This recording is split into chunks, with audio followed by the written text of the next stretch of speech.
Welcome to Sound Values, powered in part by LSA Burger and Classic of Denton. Ladies and gentlemen, thank you for tuning in live tonight on DentonRadio.com. We are live coming from the beautiful Discover Denton Welcome Center on the actually getting warmer now, Denton Square. It was pretty cold a couple weeks ago, and now we're actually starting to see some warmer weather out there. So I'm with a good friend of mine, and I'm just going to introduce you right off the bat. This is my good friend. This is Zach. Hello. Zach, you want to say hi to everybody? Hello, everybody. Awesome. Hello, interweb. Yeah, so we brought Zach on the show today. I've actually known Zach for a while now. I actually realized I've hung out with Zach probably more times than a lot of my closest friends in the last year, being at Backyard on Bell as often as I have been. It's been a crazy ride. So yeah, it's a second home in a way now. But I wanted to get you on the show, man, because a while back I got to watch you play with Fun Button, and I loved the show, man. It was awesome. I really enjoyed it. And so I kind of wanted to talk to you about that band. I know that you've got another project. You've got an EP release that's coming out next month. We're going to talk about where that's going on, all that kind of stuff. Before we jump into that, though, man, I've got a quick question for you, and I ask this to all the guests. All right, and that question is, what is your first musical memory? So, when did you kind of see music or experience music and decide, I want to play this or do something like this? I think probably one of my first musical memories is my father and my mother were kind of children of the 60s. They were both kind of hippies in their teenage years, so I remember listening to Janis Joplin and John Prine and Creedence Clearwater Revival, from a very, very, 5 years old and on. But probably, I guess when I was about 14 years old, I had some friends who were much better at guitar than me because I was trying to learn guitar, and they're well, hey, let's just start a band. So we had 3 guitar players show up and one person who couldn't really play drums very well, and we just tried to play a bunch of Black Sabbath and Jimi Hendrix songs, and I was just singing. Yeah. So I guess that would probably be. That's where it all starts, right there. Yeah. So basically, you were just kind of you were always around music, and then during that prime time of because I think 14 is when we all decide we're either gonna skateboard or start a band. Yeah. At least that's what happened when I was 14. And I just was prone to hurting myself and just was never good at skating. So I guess I was well, I'll just join a band. Yeah, we always practiced in this shed, and I would sing, and my buddy's dad would come back there, and I'd just laugh at us, So those were good times, though. That was a lot of fun. Did you guys ever play any Battle of the Bands, or did this high school band just Rocketeer just take off and just? We played I think 2 shows at the door. All right, nice. Do you remember what y'all were called? Let's see, what was it White Lotus, or because we were really into Kill Bill at the time, I believe. Nice. Or I thought, I know it came from, I think, the second Kill Bill. Yeah. And were you guys just rock, basically? Yeah, we're a butt rock band. Is butt okay to say? Yeah. Okay. Yeah. I love that. I haven't heard anyone say butt rock in a very long time. That's awesome. For those who don't know, things such as Nickelback, Puddle of Mud. Yeah. We covered Nirvana and the Smashing Pumpkins, but our own music was very much butt rock. Yeah. That's awesome. Where did you go to high school? Where was White Lotus from? Carrollton, Texas. Carrollton, right on, man. That's not too far from here. Actually, no, not at all. I think I was it's right down the block, man. After high school, I lived in North Dallas for a little while, and then moved up here. Yeah, in late 2010, early 2011. So what brought you up here? I honestly the house shows. I was up here a lot. I had a bunch of friends who were going to school up here, so nice. Come up here and see house shows and party, and just the people around here I just liked a lot more than the North Dallas crowd, kind of. Just more of that scene that you were looking for. Yeah. More. There's a lot more houses here than in probably the North Dallas area for parties. And just the kind of people, the you know, kind of the idea is, you know, less polos, more, you know, I guess, tattoos. More chacos and tattoos. Yeah. No, I understand that. So basically, that's cool, man. So it's the music, the house scene, the music house scene is what brought you up here. I can remember going and seeing a band that my buddy was in, and they were called Spooky Folk. And they would play house shows all over the place. And there was one house that had an attic in it. I don't know if you'll remember this at all, but I used to go to this house, and there were always shows there, and people were always chilling up in the attic, and then the shows were like a little bit further down. That's insane. So yeah, I don't know if you ever experienced that.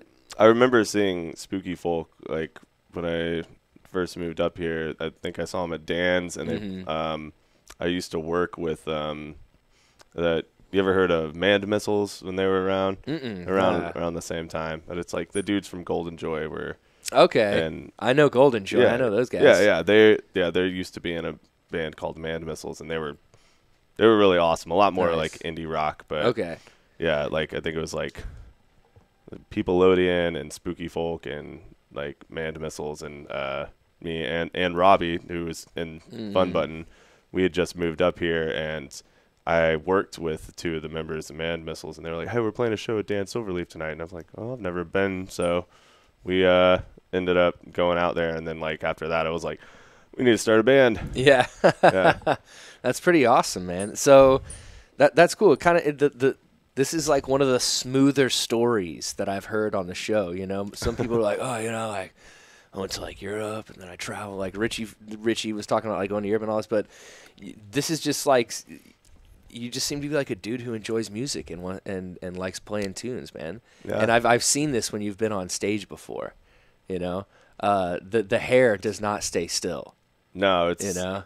I realize I'm not that great at dancing. Like some people have a much better kind of duck walker or like a move, So I kind of like my feet kind of stand still a little bit, but if I can move the hair, then it looks like I'm doing something. Yeah, man. So how did you said you were chilling with Robbie and you were like, let's start this band, but how do you go about how did you go about kind of formulating Fun Button? What was the idea? So the band that I started with Robbie, I guess in 2011, was a different band called Nova Chaser. And at the time, like I've known Robbie since like sixth grade, and we'd always jammed together and had different bands and stuff. But we both were like primarily, guitar players, and he was a lot better. So, but like, so when we were up here, we're like, well, there's so many musicians everywhere. Robbie just bought a new drum set, and he's like, well, I'll drum because finding a drummer is always the hardest thing. And I was like, well, I'll play bass. Yeah. And then because we can find a guitar player easy. We already had a buddy who was pretty good, so we just started like a little jazzy progressive rock band, I guess. Nice. And called Nova Chaser, and we would play like basically like open mic, or like really, sparsely attended like Wednesday local shows at Haley's and stuff, and like the Cool Beans roof when they used to have shows. Yeah, we play the Cool Beans roof all the time. That was pretty fun. It was, it mostly we'd like in a good day it'd be like we play for a bunch of the after party, I guess, for like UNT football games and stuff. But exactly. Yeah, so fun. You were saying, so does Robbie still play drums? I mean, he plays. He does. I think he sold his drum set, but he still plays drums. But is he playing in the band, or is he the front guy now? He's the front. He's the front man. So okay, cool. Yeah, Nova Chaser broke up, and I guess like 2013, he graduated and moved back with his parents. Was trying to find what he was doing, and I got in an accident and then had surgery on my jaw and was like, we were both kind of back in Carrollton and just kind of feeling a little down, so we just hung out a lot, and we would just play these songs that Robbie had written and been messing around with for a couple of years. He had a couple of riffs for we kind of like, oh yeah, I'll be the bass player in your solo project. Yeah. And as we just kept on jamming, we wrote a bunch of songs together and just kind of fully formed them. And when we moved up to Denton, I met Mr. Gerald Howard Holt at at a party, at a house show, and we were just talking about music and stuff. And he's like, "Brother, I got a drum set in my car," and we, you know, and he was like, "Well," and I'm like, "Well, we have songs ready to go," so we started jamming with him and a couple other friends, and over the course of a few months, you know, it was cool. It was like it's when we were all kind of like desperate to be in a band, you know, and you know, I guess not as jaded, so we'd practice like 3 or 4 times a week. Nice. Like, we'd meet up, and like every night, like I'd get off. I was working in Grand Prairie at the time, and wouldn't be able to get up to Denton until like 11 o'clock. And if we all had work or whatever to do in the morning, we'd all just meet up at this little, like, it's like a little art store that Gerald was renting a room out of, but it was kind of in the middle of nowhere, and we could play late. So nice. Yeah, it was. So that's like your escape. Yeah, it's like this is where we can all go and get away, and everybody was there to be a part of that band at the same time. Yeah, and it just happened. Robbie just, you know, kind of already had a whole bunch of, you know, like song ideas ready. So nice. We just formed it together, and you know, very cool. Booked a house show, and then decided to, you know, like, well, all right, let's name the band something goofy, and you know, start it out. Yeah. So how do you go from, okay, we're gonna start a band, cool, and then you have some songs written, and I think a lot of people kind of understand how that process is, but for somebody who is like, okay, well, then you just started playing shows, you know. So how do you go from playing house shows to playing at some of the venues around town? I just started emailing people, and you know, just emailing and talking to other, you know, friends who are already in bands who are playing shows, and just relentlessly messaging people like, hey, we'd love to play something. Yep. I think we set it up pretty good too, because I had been friends with the dudes in Golden Joy, and they were just kind of getting their project off the ground around the same time, and we played. So yeah, I think our first show ever was it was a house show. It was the Mothers and Golden Joy and us, and it was just this huge house show off Malone. I don't actually know where Malone is. Yeah. I ended up living there later for a little while. We like 300 people ended up coming to this, and this was like our first show, and I met like, you know, lifelong friends that night and whatnot, and we weren't even sure about the name Fun Button, but like after we played, somebody was like, hey, Fun Button, you guys were great, and we're like, well, dang, I guess we're stuck with that name now. I guess you'll just go from there, man. Yeah. Well, I mean, at least like people remembered the name. You know, like you know, somebody could just be like, "Hey, y'all were awful. Just I don't even remember the name." Hey, so what was the name of your band? Y'all suck. I just want to remember to avoid all the shows that you're playing. That's yeah. You know, so this could have been way worse. That's cool, man. And so have y'all put out some albums, put out some EPs? We put out one EP in 2015, and we've just been really dragging our buttons, so to speak. Yeah, and a lot of it has just been like having like we would write a couple songs that were like, yeah, this is good, and then like a few months later we're like, these songs we can do better. Yeah. And do you think that that's just like, because I can relate to that in a way too, man. You think that's just like you're just progressing as musicians, and yeah, you know, you're like, or is it? Sometimes I wonder, am I progressing as a musician, or am I influenced by a different sound?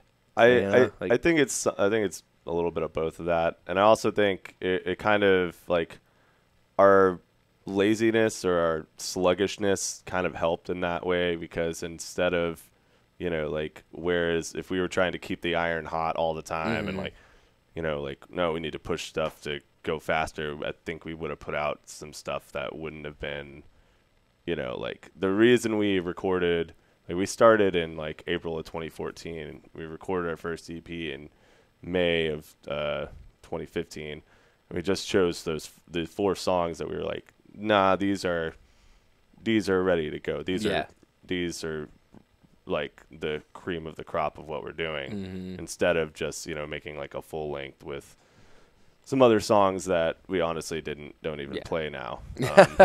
And these songs, I'd say about so we're putting out another 4-track EP, and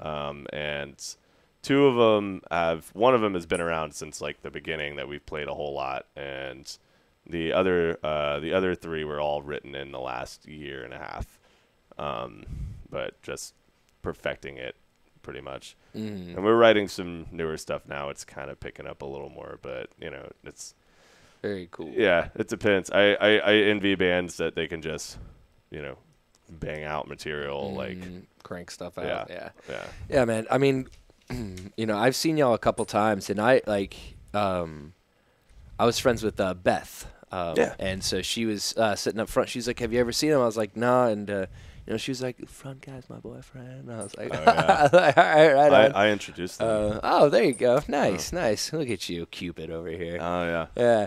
And but yeah, I watched you guys, and you guys rocked, man. It was awesome. I really enjoyed the performance. Music was really good. So it was great stuff, dude. Do you guys have anything that's coming up soon? Any live shows or performances? We do. So another band that I play with in the last year, Springtime and the Changes. It's Charlie DeBolt's solo project with solo, but also with five other musicians. yeah, but they're the front. Yeah. His vision, and it's really pretty kind of math rock, like throwback kind of emo. Okay. Like good stuff. Like Fall of Troy, or like more Fall of Troy, more a little bit of kind of a brand new influence. Okay. Too a lot. Cool. But just like really catchy. Mm-hmm. Yeah. What catchy? Yeah. What kind of music did you grow up listening to? I mean, playing not that your parents, because you play these are like a lot of different influences that I'm hearing coming in. Yeah, they're like it's hard rock and stuff like that. Oh, hello. Oh, wait, we got Dylan B on the line. He says hello. B. So how do you get your songs? Oh, how do you get their songs out there? I'm trying to get my small songs out there. Okay. So basically, I think the question is like, how do you just put your music out there, get people to listen to it? I think this is a great internet debate. The SoundCloud versus Bandcamp.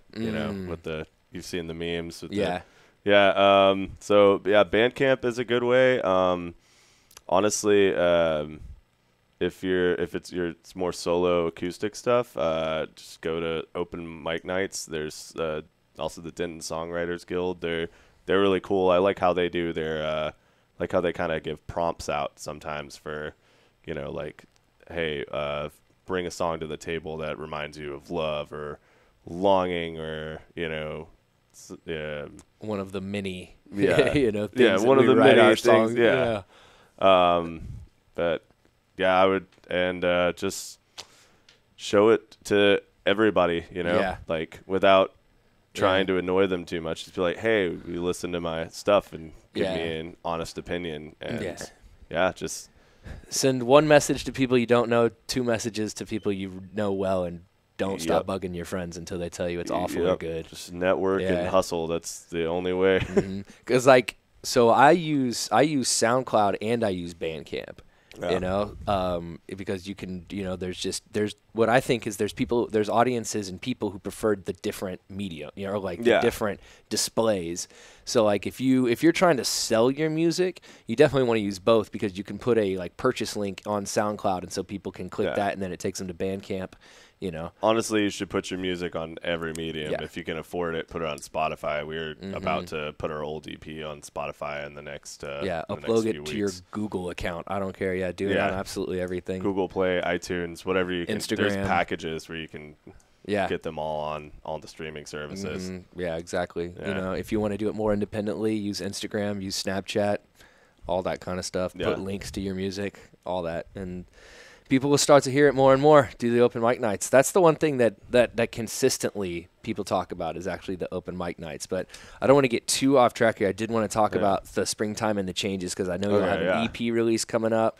February 16th at Andy's. February 16th. Yeah, Fun Button will be playing that as well with Chrisman, which is Madeline Chrisman's band, and they're phenomenal. She's actually up for a Denton Night Award, I believe. Okay. And the show is actually starting right after the Denton Night Awards. Man, is that this Friday? No, that's like 2 weeks from now. Oh, February. 16th. Yeah, February. I was like, wait. Yeah. Time just flew by for me. What happened? Yeah. Gotta get your tux fitted, man. Yeah, I was like, oh, man. Yeah, are you going to those awards? You gonna I probably will. I have a whole bunch of friends. Have anything snazzy you're gonna wear? Maybe. I heard there's supposed to be like a psychedelic theme or something. Yeah, so who knows? Those people. I'll go check out my grandpa's suits or something. See if he's got something that might be appropriate. So, do you know, like, is there going to be a cover that night at the show? Is there a time that I think it would be? I think it's an $8 cover. And it's also featuring Honey and Salt from Austin. Okay, right on. Which that band, if you've never seen them, you should definitely it's a good check band. them out. They are. Haven't they played at Backyard before? Mm-hmm. Yeah, they played the block party in November. That's right. Yeah, that's right. They're very good. They're about to release an album next year, and I believe Michael Slack from Dome Dwellers told me the other day he's doing their album artwork, and they're going places. That's one of my favorite bands in Texas. Nice. Really I forget sometimes that I actually made it to that block party. Oh yeah. Just because that was like one of the first times when I was like able to go to a show, I think in like a month, because I wasn't playing something at that time, and I was just like, I'm going. Like, no, I got to get out there. I was like, I'm going out there, and I'm going to finally enjoy being in the audience. What is another? Loafers. I love that band too, man. Yeah, Loafers are awesome. Those guys Actually, are great. yeah, Springtime is playing Rage. our Dallas release the day before, I believe, with Loafers and Sub-Sahara. Well, that works out well. See, what a segue. I didn't even know it, Yeah. So you guys are going to be playing in Dallas as well? Yes. Yeah, we're going to do a Dallas, Denton, Fort Worth album release. Nice, man. For Springtime. And Fun Button will be on the Denton one because... Why not? That's where. Yeah, exactly. That's where we from. That's where they from, man. That's what's up. Yeah. So, you play bass. You said you also played guitar too. But what led? I mean, was it just kind of like, I'm just gonna play bass, or did you kind of want to play bass, or? I always liked the idea of playing bass. I guess it's kind of. Basic, I'm sure. Good pun. But my favorite musician I always idolized, some people are like, oh, Hendrix or Jimmy Page or whatnot. I always kind of idolized Roger Waters from Pink Floyd, even though he's kind of a really cranky, controlling person, I guess, in their later years. But he was a underrated bass player, and also just but through that was able to craft the songs. Basically, he was their main songwriter and wrote all of their lyrics. So conceptually, he kind of set up all of their. He was just for a little while, he was just really good at collaborating, and I've always kind of wanted to do that in music. I have never really been too much of I have a whole bunch of song ideas, and this is, what I want to do with them. This is what I want every person to play this little part. I feel I kind of creatively work better when I'm when I'm collaborating with somebody. Yeah, when you're a part of a whole. Yeah, if I have a riff and I'm like, hey, here's this riff. What do you think? Write something to this. Yeah. Or show me what you got. Oh, cool. Here, let me try to do this to that, and Yeah, I've got one buddy specifically, and I actually got to jam with him this weekend. We were all at this big birthday party for a couple of our buddies, and they had just a room full of instruments, so we were in there. But he's kind of like one of those people where I can play something, and then he'll be like, okay, and then he'll do this, and we've been doing that since we were 15 years old, and so we just can jam back and forth like that, and that's.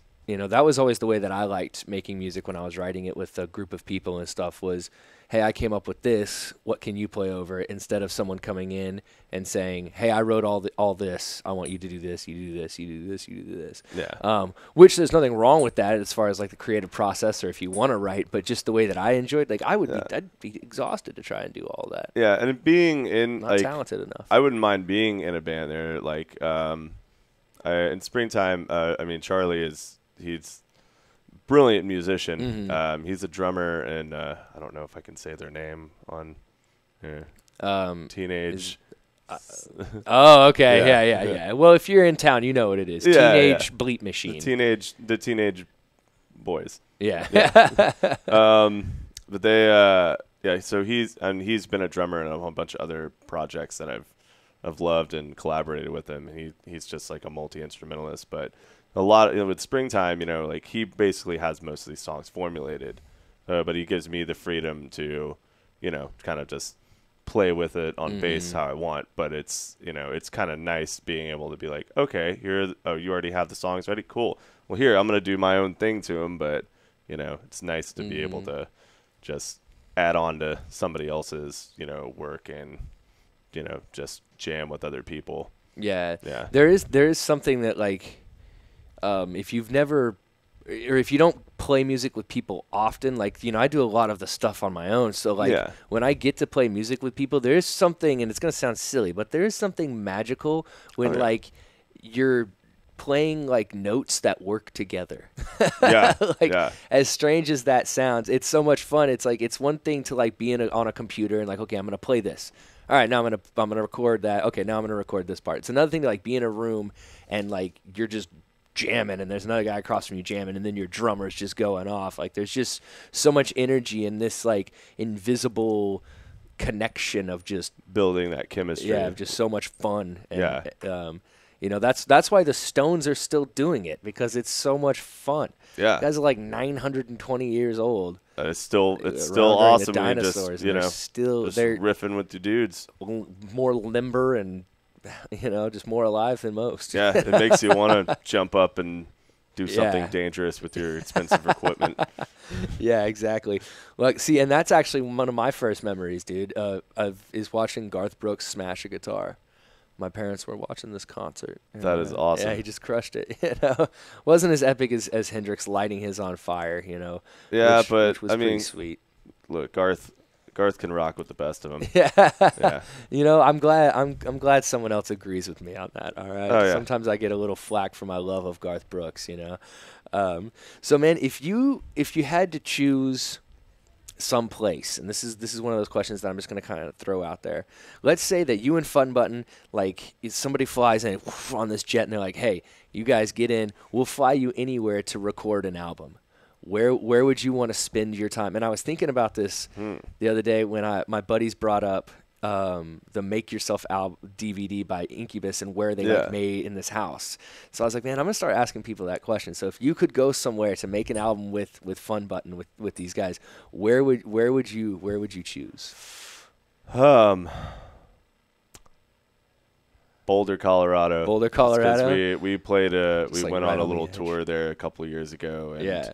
we played like this DIY kind of like warehouse space with a bunch of bands, and it was really cool. It was awesome. Yeah. It was like, there's like 70 people just came out to like a little warehouse and, a little bit off the beaten track in Boulder, and it was that was one really cool experience. But just the scenery there, the fresh mountain air, the that place is awesome, man. Yeah. It's a beautiful. Yeah, it's what I loved about Colorado when I was living up there was just like the ability to walk outside and just be like, I'm gonna go hike up that 9,000-foot peak over there. Yeah, just yell at everybody from it. It's gonna be great. Just gonna go, and experience the wild a little bit. Yeah, and it was awesome, man. It was awesome. Just the idea of seeing, like, just looking out on your surroundings and just seeing gorgeous peaks and valleys and mountains and just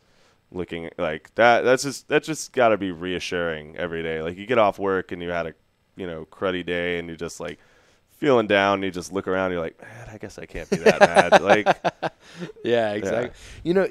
You mentioned the Boulder house shows and house show or DIY. Yeah. And one thing that I kind of I've never really thought about, like, house shows in different states, or like different cities. Like, I wonder, like, what is the house show community like in Boulder? Like, if you were to go to Boulder, because there's University of Colorado Boulder is there. Yeah. So what are the house shows like? What's the scene there? Like, that would be something interesting because, like, to me, Denton, if somebody asked me to describe Denton the house shows in like one word, I'm going to say it: sweaty. Oh, definitely All right? sweaty. Sweaty. Because that's just my experiences. Yeah. So I would I wonder how other cities their house scenes are. I would imagine some of them are probably cold. I mean, I think a house show is probably a house show, but I would think probably like up north there's probably a lot more basements. Yeah. I feel like the basement a little more scene is just conducive to house shows. The basement is where like the emo music of my high school years was born. Oh, It's, yeah. like, the basements of like Jersey and the Northeast, man. Yeah, that's where like you can watch like Brand New and Taking Back Sunday play shows in those basements from a long time ago, man. Yeah. So, well, right on, dude. Man, we've got a little bit of time left. So I just want to make sure that we touch back on a few things that we've talked about here. Yeah. Kind of the important stuff that we've got going on here. So February 16th. At Andy's, it's going to be Springtime and the Changes. Yeah, they're releasing debut EP, Deadlights. That's what it's called? Yes. All right. With Honey and Salt, Fun Button, and Crispin. Yeah. And if people want to find Fun Button's music, where do they go? You can go to our Instagram and Bandcamp are all linked to our Facebook page. So you can look up Fun Button on Facebook and FB on FB. It's not spelled like that, but and then you can link to our Bandcamp. You can listen to the thing as much as you want, or just you can buy it for $3 if you want to and download it. Just buy it for the $3. Yeah. We'll have our old EP. We're getting it repressed soon. And we'll have that on the 16th. And then Fun Button's new EP, we will be the EP is called Derp. Nice. And we'll be releasing it on March 2nd at the Double Wide. Nice. Down in Dallas, man. Yes. And we'll be next week after that we'll be coming up and doing a Denton release at Backyard on Bell. But very cool. I'm going to have to tell my I have a good friend whose nickname is Derp. I'm going to have to buy the album and just send it to him. Be like, here you go, man. Go hear this played at the Double Wide. He lives down in Dallas, too. Be like, hey, Mike bought me this album. It's my nickname. It's about you, man. Yeah, exactly, man. Each one of these songs is quietly dedicated to you, John. Always, man. Well, dude, okay, so the last question I have, and this is the most important question of the evening. We've talked about a lot of different stuff tonight, man, but the most important one is, Zach, what is your favorite snack? My favorite snack?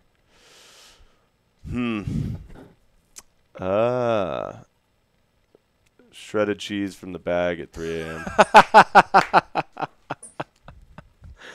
Yes. Oh, man. Shredded cheese from the bag. I'm writing that down, too.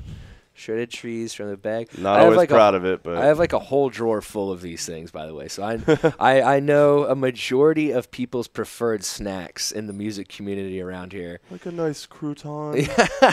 Just one crouton with a little dab of Thousand Island dressing. It must be applied with a syringe, just a dab.